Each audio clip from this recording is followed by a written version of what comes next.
이렇게 했을 때 생기는 이 근육들이 이제 물갈기처럼 여러 가지 이렇게 세로 주름으로 생기는 또 유형이 있고, 가로주름은 연배가 있으신 분들뿐만 아니라 젊으신 분들도 있으신 분들 꽤 많은데, 요거는 사실은 뭐 노화에 의해서 생겼다기보다는. 안녕하세요, 미호성형외과 원장 윤정원입니다. 오늘은 이제 목의 노화에 대해서 알아볼 건데요. 많은 분들이 오늘날의 중년에 있어서 이제 얼굴이 처지니까 안면 거상술에 대해서 많이 들어보셨을 텐데, 이제 안면이 노화가 오는 만큼 목 쪽에도 노화가 올 수 있는데 어떠한 유형이 있고 이것을 해결하기 위해서는 어떤 것들이 있는지 오늘은 알아보도록 하겠습니다. 목의 노화는 크게 보자면 이제 세 부류로 나눌 수가 있는데요. 한 가지는 이제 얼굴에 좀 살집이 있으시고 지방이 있으신 분들은 이중턱이 생기고 아래쪽으로 늘어지게 되고, 이제 옆에서 봤을 때 목과 이 턱에 각이 둔화가 되면서 실면적 목 변형이 있는 게 있고, 또 한 가지는 이제 반대로 좀 야위시거나 얼굴에 지방이 많이 없으신 분들은 이 목에 있는 근육, 이게 광견근이라고 하는데, 이렇게 했을 때 생기는 이 근육들이 이제 물갈기처럼 여러 가지 이렇게 세로 주름으로 생기는 또 유형이 있고, 또 한 가지는 이제 많은 분들이 또 이것도 고민이실 텐데요. 이 목에 이제 가로주름이 있는 게 있습니다. 크게 세 가지 주름이 있는데 각각에 대한 해결 방법을 알아보도록 하겠습니다.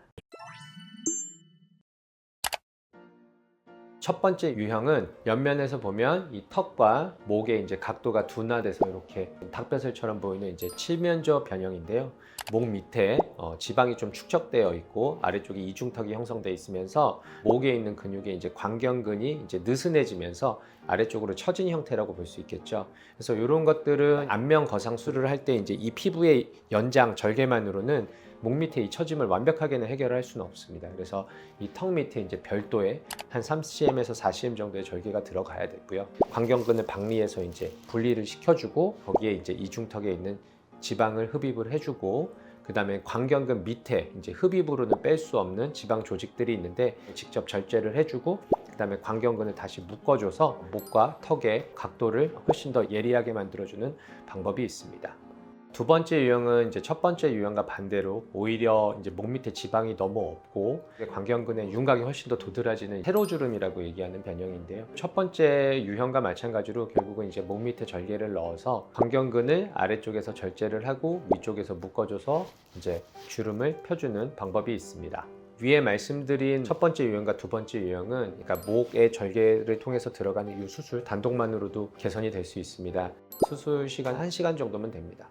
수술 후에는 한 일주일 정도는 과도한 목 움직임은 자제하시는 것이 좋습니다. 수술의 회복 기간은 그렇게 오래 걸리지는 않지만 목 피부에 광범위한 피판 박리가 이루어지기 때문에 박리가 된 후에는 이게 다시 위쪽으로 유착이 돼서 피부가 붙어야 되는데, 아무것도 착용을 하지 않으면 중력이 작용을 해서 아래쪽으로 이제 처지게 되기 때문에요. 마스크를 적어도 한 2주 정도는 착용해 주시는 게 회복에 훨씬 더 도움이 될 것입니다.